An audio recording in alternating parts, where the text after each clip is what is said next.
Begin to familiarize yourself with the noticer who is behind that which is being noticed. If you do this several times each day, you will begin to see that you are much more than just a body and mind going through the program motions of your life. Your realization of your true self as the witness behind that which is being witnessed will bring you a new dimension of creativity and bliss. Try on this exercise. Think of something that has been bothering you for a long period of time. Now go to a quiet place and close your eyes. Just see the problem surfacing on the blank screen in your consciousness. Notice all aspects of the problem, what it looks like, when it shows up, what you feel when it is on your mind, the pain and the fear that you have when it is present, how you have dealt with it unsuccessfully in the past. Think of everything that you can which is related to the problem. Then, detach yourself in your mind from the problem. Just allow it to sit there on the screen of your mind. Look at it from the viewpoint of the compassionate witness who just non-judgmentally notices the screen. Watch it like a movie, allowing it to change in whatever way it does. Just observe it with loving permission for it to do whatever it wants to do. You will see it change and fade in and out of awareness.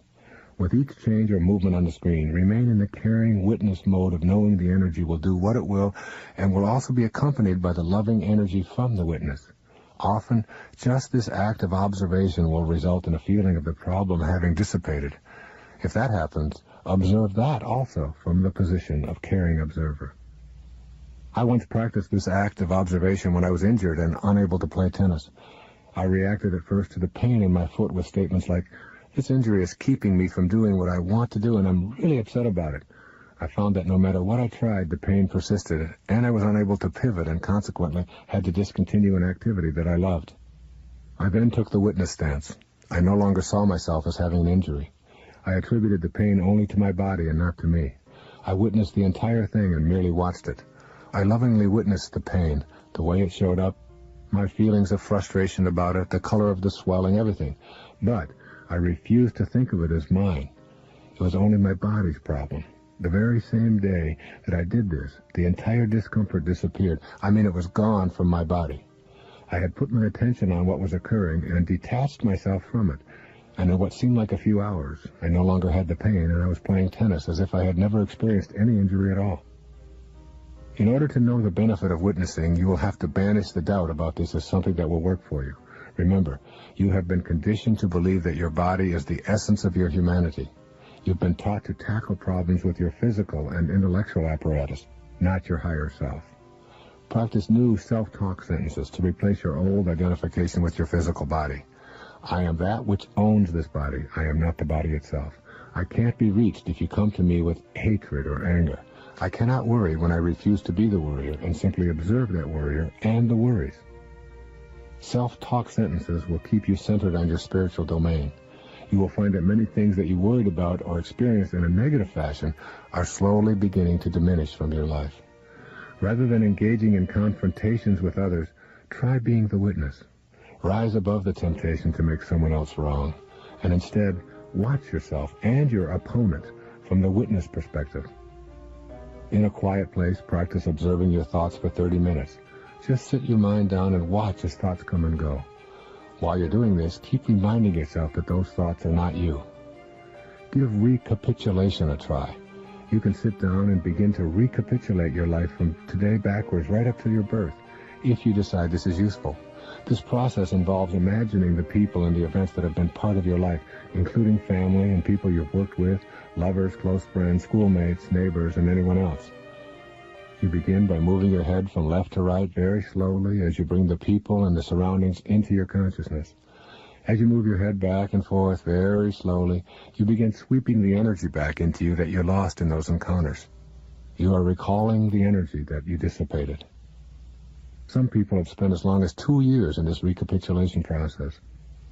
When they were finished, they were re-energized and able to access their new energy to transport themselves inward to new dimensions of reality, new inner worlds that defy all that they had believed possible previously. The practice of recapitulation is recapturing energy. It gives you a much clearer picture of the need for everything that happened in your life to have transpired exactly as it did. Recapitulation shatters the belief that energy once spent is lost. You can access both your body and your energy body and know new worlds of perception. Recapitulation is the entryway to those worlds. These ideas of recapturing energy, sweeping away useless energy, and exchanging energy between people may seem absurd to you. If they do, it is because you have come to rely so heavily on your five senses that anything that is extrasensory seems unbelievable or unthinkable. Everything in the universe is energy. You cannot move without influencing energy. You are a storehouse of energy, and you always have been. Give yourself permission to go beyond your senses and experience a new kind of formless energy that will put you in touch with worlds you may never have imagined. The process of recapitulation is exquisitely exciting. You can redistribute your normal energy and enhance it in such a way so as to give you a somersault into the world of the unimaginable. I recommend that you read Tasha Abelar's The Sorcerer's Crossing for a detailed description of this recapitulation process. Even if you find it a struggle to cultivate the witness totally in your life, give some of these ideas a workout. More than anything, the witness posture introduces you fully to your higher self. It lets you in on the big secret. You are not your problems, your frustrations, or even your physical life. You are that which is noticing it all. You cannot truly grasp or examine this sacred part of yourself because it resides in the invisible you, yet it is the heart of your sacred quest. You want to allow your sacred self, rather than your ego, to be the controlling influence in your life. You want a deeper and a richer experience of life. It will elude you if you don't get to know this higher part of yourself. The witness will introduce you to this knowing. Nisargadatta Maharaj writes in I Am That, it is the I am the body idea that is so calamitous. It blinds you completely to your real nature. Even for a moment, do not think that you are the body. Give yourself no name, no shape. In the darkness and the silence, reality is found. As you cultivate this new awareness, you will find yourself enjoying the silence even more than when you used to seek out the noise as your companion. Cultivating the witness will introduce you to yourself not as the doer, but as the observer of the doer. You will come to welcome this realm as a respite from the hurry-up world that you've been living in.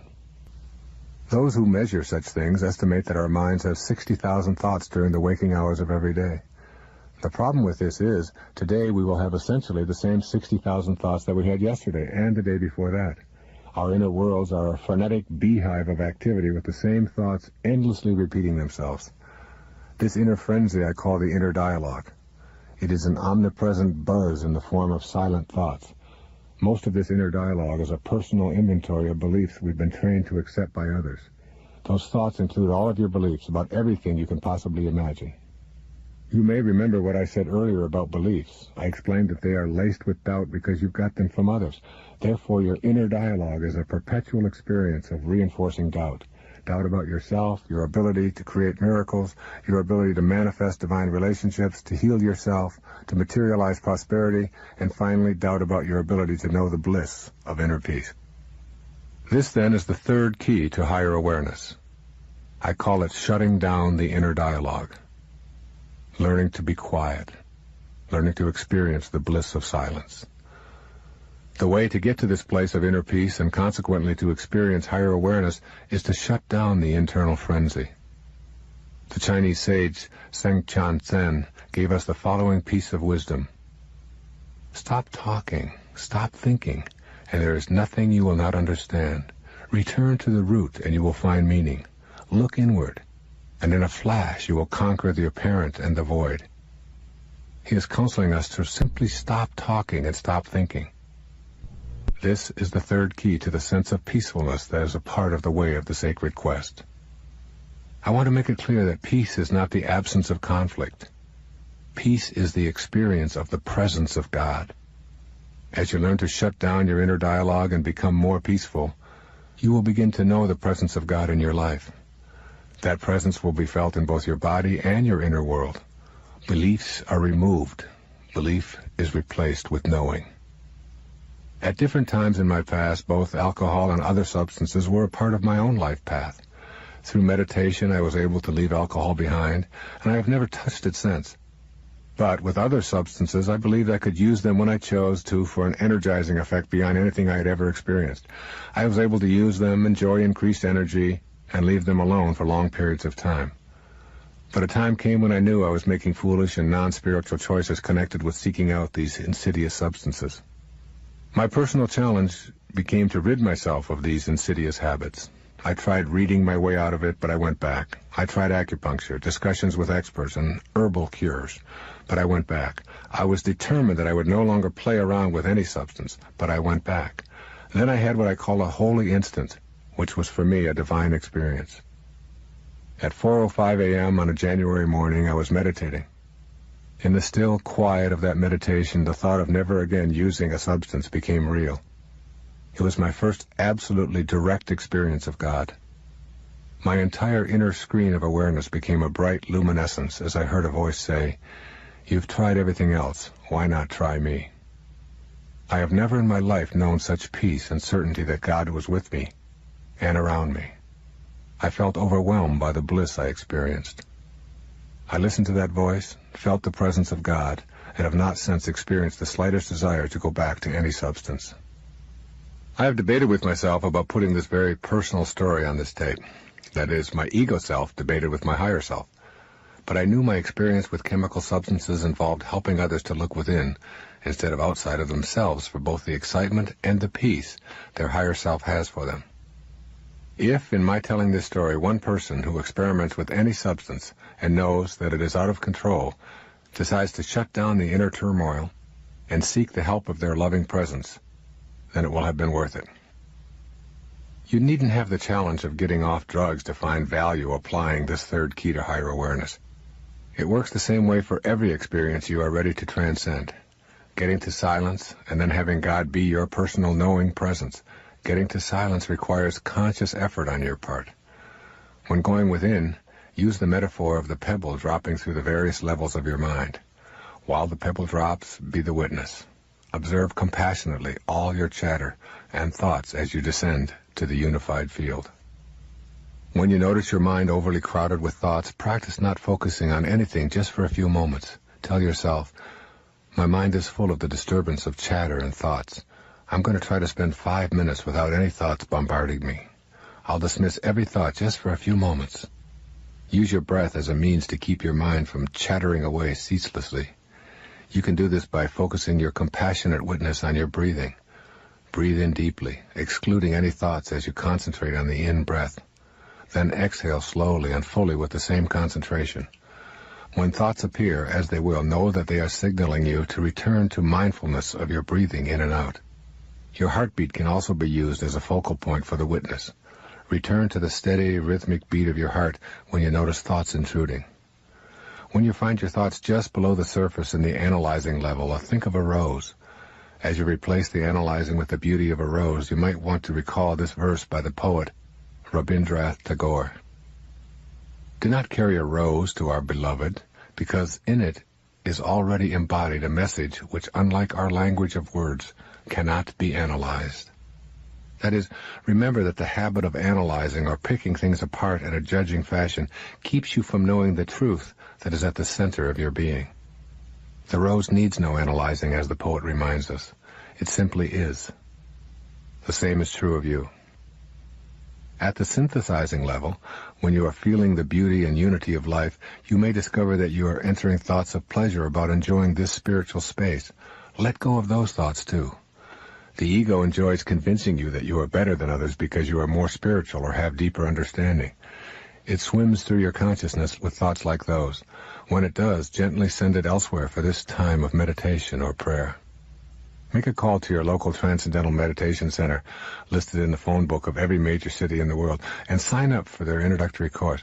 This is a magnificent introduction to finding inner peace and shutting down the inner dialogue conducted by highly qualified instructors. The purpose of TM is to teach you firsthand how to get to that unified field and to learn what your resistance to the process means. I recommend it strongly. I've practiced TM for many years. In any moment of stress, go within for just a few moments and allow the pebble to drop, even if it is only for a few seconds. You can actually practice quieting inner dialogue any place. I found the technique useful even in the middle of a tennis match. When I've done this, I've discovered that some of the most important moments in athletic competition are between the points, not during the points. That space is like the space between your thoughts when you approach a higher level of functioning. In situations like a tennis match, you can stay centered by concentrating on your breathing between the points.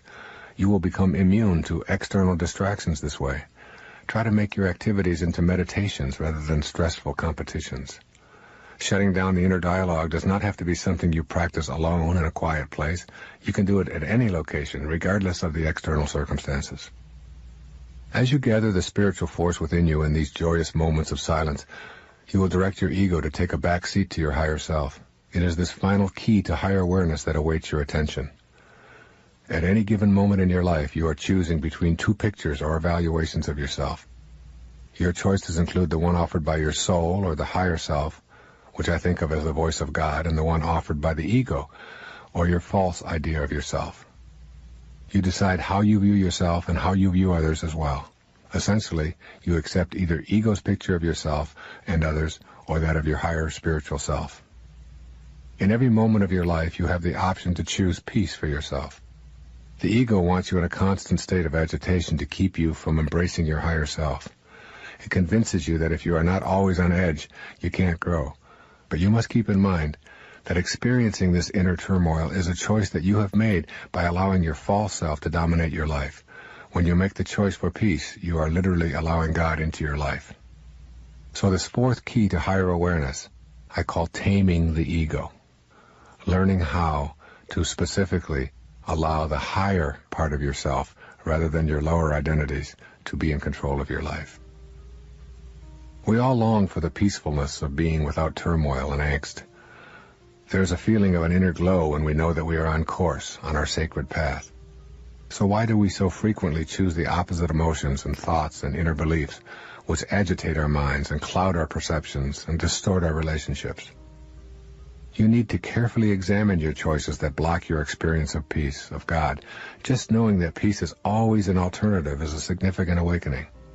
These tools will help to tame the ego when it demands that you pursue separateness or specialness. Replacing the turmoil that you so often choose is then a simple matter of allowing your higher self to take over in any situation where you are about to allow turmoil to enter. Your ego will push you in the direction of the fight, away from peace. You must be ready to see it as it is about to happen and invite your higher self to send your ego a not wanted right now message. I'm fond of this A Course in Miracles quotation concerning ego replacement. You will not find peace except the peace of God. Accept this fact and save yourself the agony of yet more bitter disappointment, bleak despair and doubt. Seek you no further. There is nothing else for you to find except the peace of God. When you have an absence of peace at any time in your life, know that your ego, the false idea of yourself, is what's really responsible.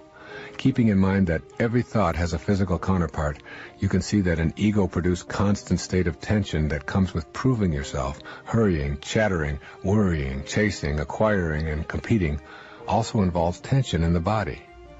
High blood pressure, ulcers, skin disorders, headaches, back pain, and even more serious ailments such as cancer, strokes, and liver disorders are the payoffs for the dominance of the ego. These disorders manifest because you allow ego to create turmoil to avoid the peace that is found within. This awareness of the ego's program should help as you move toward restraining ego and getting to know your higher self. The ego, that false idea that we all have of ourselves, wants to maintain this persistent state of inner confrontation for some very solid reasons. When you understand your ego, you are much more apt to work at restraining it. When you know why your ego behaves as it does, you will then be able to make the adjustments necessary for your higher self to have a greater influence in your life.